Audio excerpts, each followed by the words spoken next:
이제 국민의힘이 이제 오늘부터 김문수, 한동훈 두 후보를 놓고 당원 투표 이제 국민 여론 조사를 한 뒤 3일 최종 후보를 결정합니다. 어제 두 분이 이 종편 채널에서 토론했습니다. 저도 조금 이제 유튜브로 좀 지켜봤는데 뭐 계엄 탄핵 이제 주제는 사라졌더라고요. 일단 자 그런데 이제 한덕수 대행거의 단일화 이게 이제 여권이 대선의 하나의 이제 필살기랄까요? 하나 수단으로서 이 이제 이른바 빅텐트 아까 배종호 부위원장은 빈 텐트라고 말씀하셨지만 이거를 지금 구상을 하고 있잖아요. 그런데 두 후보 간의 온도 차가 엄청 컸습니다.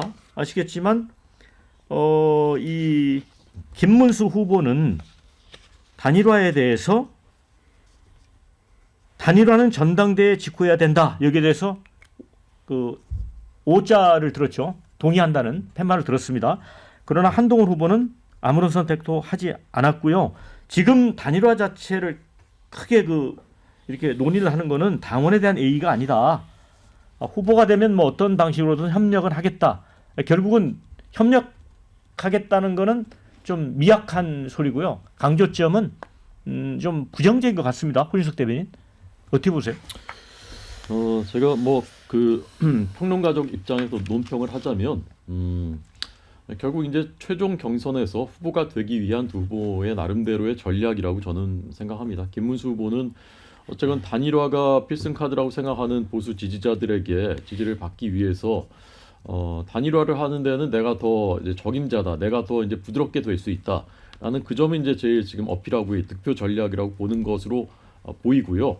한동훈 후보는 당이 다시 친윤 세력으로 가면은 대선에서 필패한다라는 점이 본인의 이제 득표할 수 있는 포인트라고 이제 보는 것 같습니다. 오늘 아침에도 본인이 강도 높게 또 얘기했거든요. 예, 기득권을 지키려는 세력들, 공천 받으려는 세력들이 나를 반대하는 것이다라는 취지로 얘기했거든요. 근데 그 점을 역설해야 최종 후보로 이제 선출될 수 있다. 이제 그렇게 보는 것 같아요. 그러니까 두 후보들은 어쨌건 여기서 이제 최종 후보가 안 되면 그다음 단일화하고 뭐 이제 그것도 없는 것이지 않습니까? 일단 그 허들을 통과하기 위한 그런 전략이다. 저는 그렇게 이해를 해주시면 될 것 같고요. 요새 이제 한 씨가 굉장히 많이 나오는데 곳곳에 이제 한 씨인데 한 씨는 다 청주 한 씨라고 합니다. 본인 똑같다고 해요. 제가 2000년부터 2002년까지 3년 동안 그때 이제 청와대 출입 기자를 했습니다. 우리 박영환 앵커도 그때 같이 있었어요. 거기 그때 경제수석 아니었습니까? 한덕수 그렇죠. 경제수석이었죠. 수석이었죠. 맞습니다. 근데 그때 이제 여당의 대표는 한화갑 대표였습니다. 한 씨였어요. 그다음에 청와대 비서실장은 한광옥 비서실장 또 한 씨였어요. 그러니까 그때 김대중 정부의 왼팔 오른팔이 다 한 씨 그 두 사람이었는데 이분들이 2012년 대선 때 다 박근혜 후보를 지지했습니다. 다 호남의 거물들인데 호남의 이제 정통성을 갖고 있는 분들인데 박근혜 후보를 지지했어요. 왜 그러냐? 그분들이 그 당시에 보기에 친문 세력들 이것은 민주당을 지켜왔던 정통 세력들과는 구성도 다르고 생각도 다르고 이질적인 세력이라고 판단한 거예요. 그래서 그분들은 의회주의 민주주의 관점에서 그 친문을 지지할 수는 없다라는 판단을 하고 박근혜 후보를 지지한 겁니다. 저는 지금 이제 똑같은 상황이 다시 벌어지고 있다고 생각해요. 이낙연, 그다음에 손학규, 정대철 다 민주당의 적자들이지 않습니까? 당대표를 했고 총리를 했고 민주당 지켜왔었던 그야말로 정통 세력들인데 그러면 이분들이 왜 그럼 내란 공범이라면 한덕수 대행하고 왜 거기 지지하겠다 뭐 그런 뜻을 이제 밝히고 있는 겁니까? 이건 뭡니까? 이건 이재명 민주당은 과거 민주당과는 전혀 다른 세력이고 앞으로도 도저히 돌아올 수 없는 강을 건넜다고 보기 때문에 그런 것이에요. 저는 그런 관점을 이분들이 갖고 있기 때문에 누가 단일 후보가 되던 저는 이분들이 반명 빅텐트에 합류할 가능성이 많다. 굉장히 높다. 대한민국을 지키기 위한 선택일 것이다. 저는 그렇게 봅니다. 자 댓글에 김문수도 1위를 위해 단일로 한다고 하지만 선출되면 그냥 한덕수한테 주지 않을걸요? 뭐 이런 의견도 줬어요. 또 이제 세대 교체 좀 합시다. 사법 리스크 없는 한동훈으로. 자 한덕수 공짜로 탑승하면 안 된다. 국힘 후보가 순탄하게 단일화에 응하겠냐?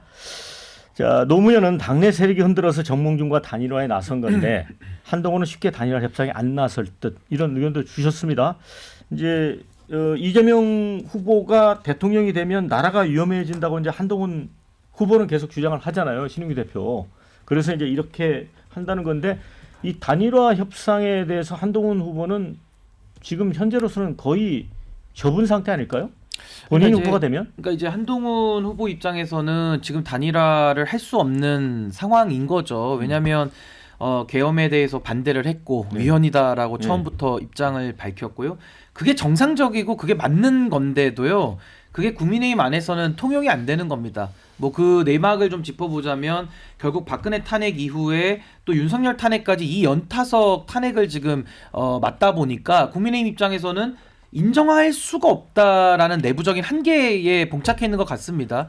그런 상황에서 한동훈 후보가 아무리 국민들의 그 올바른 입장을 대변한다 하더라도 그게 민심에서는 소구력이 있을 수는 있지만 국민의힘 안에서는 통용이 안 되는지 이런 약간 비정상적인 상황에 지금 끼어 있는 상황이거든요. 그러니까 한동훈 후보는 당내 후보는 돼야 되고 그래야 또 본선에 나가서 이재명 후보랑 그 경쟁을 할 텐데 일단은 이 단일화에 지금 그 딜레마에 빠져가지고 오도 가도 지금 못하는 상황에 지금 끼어 있는 건 맞습니다. 그래서 이것의 관건은 한동훈 후보가 그래도 팬덤이 좀 있으니까 그 팬덤을 통해서 나름의 상승세를 지금 타고 있고 어제 이제 토론하면서도 김문수 후보랑 토론을 딱 했는 걸 보면 누가 봐도 한동훈 후보가 더 토론에서는 실력의 우위를 점하고는 있거든요. 그러니까 그런 걸 통해서 어떤 간신히 50%를 돌파하는 방법 외에는 지금 방법이 없는 건데 제가 볼 때는 국민의힘의 그 오랜 전통과 조직 이런 것들로 봤을 때는 그리고 사실상 이 결선 투표 룰을 넣은 것 자체가 저는 한동훈 방지 룰로 보기 때문에 저는 이거 돌파하기는 매우 어려울 것이다. 저 그렇게 예상을 좀 하고 있습니다. 그게 이제 당심이 50%가 이제 반영이 되는데, 근데 어쨌든 제가 볼 때는 단일화가 이제 반 이재명 캠프로서 어떤 정치공학적으로 보면은 의미가 있고 그럴 듯해 보이지만 이 과정에서 국민의힘 내부의 경선 후보들끼리 뭐 홍준표 후보도 사퇴해버리고 가족들도 탈당을 했잖아요. 이제 그런 걸 보면 오히려 보수가 그것 때문에 분열이 되는 거 아닌가 그런 생각도 들어요.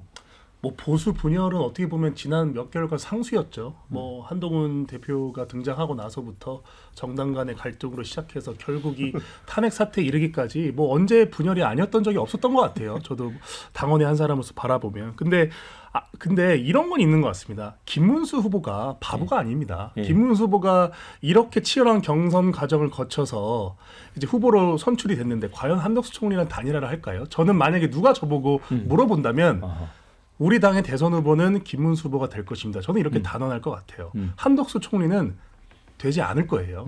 김문수 후보가 왜 이렇게 지금 나경원 후보의 지지 선언, 홍준표 캠프 주요 당직자분들의 지지 선언, 또 전현직 국회의원들의 이런 상당수의 어떤 지지 선언을 최근에 이렇게 흡수하면서 마치 이제 당 내에서는 적어도 김문수 대세론이 굳혀지는 듯한 분위기를 이끌고 가는 것은 김문수 후보가 대선 후보로 뛰기 위해서 이렇게 정치 활동을 이끌어 나가는 것이거든요.